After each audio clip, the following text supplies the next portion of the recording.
Teacher Heather here, and today we're going to be reading the story, But No Elephants.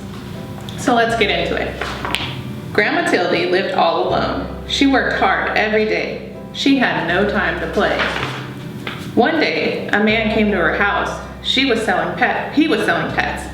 "Would you like to buy a canary bird?" asked the man. "Very well," said Grandma Tildy, "but no elephants." Grandma Tildy was cooking stew. The bird wanted to help, so he sang a song for her. It made Grandma Tildy happy. That night, they sat down to eat the stew together, and it tasted better than ever before. The next day, the pet man came again. "Would you like to buy a beaver?" he asked. "Very well," said Grandma Tildy, "but no elephants." Grandma Tildy needed firewood. The beaver wanted to help, so he cut the wood with his sharp teeth. That night, they sat in front of a warm fire. Grandma Tildy went shopping. She met the pet man again.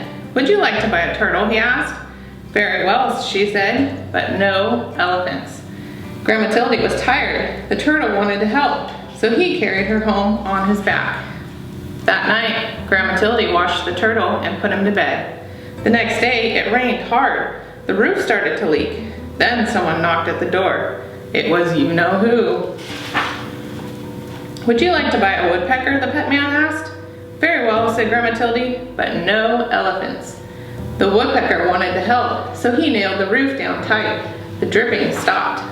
That night, they all danced together in the warm, dry house. The days got colder and colder. Grandma Tildy put food in jars for the winter. "I don't like the cold," she said. Just then, the pet man appeared. "Would you like to buy an elephant?" he asked. "He's the only animal I have left, and I must leave before it snows."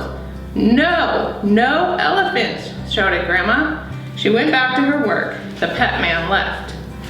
But the elephant stayed. It started to snow and kept on snowing and snowing and snowing.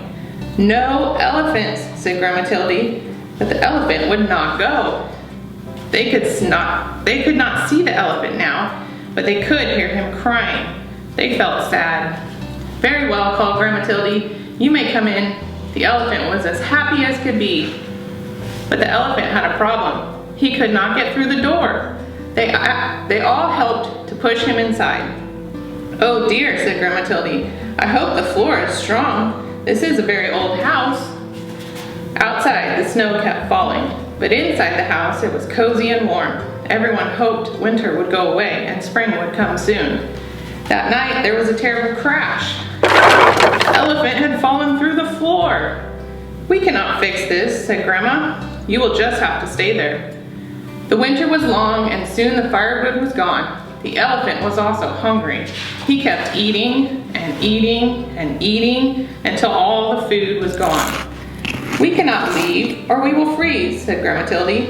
"We cannot stay, or we will starve. What are we to do?" The elephant felt sorry. Then he thought of a way to help.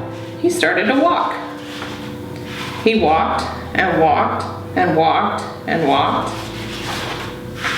When he stopped, they were in a warm, sunny place. And that is where Grandma Tildy and her friends are today. What a fun book. This reminds me how God gives all of us talents, things we're good at. You know, maybe you're good at singing or music like the bird, or maybe you're strong like the turtle. Whatever it is that God has given you, make sure you use it to help others and to give God the glory. Well, thanks for joining me today, friends. We'll see you next time. Bye.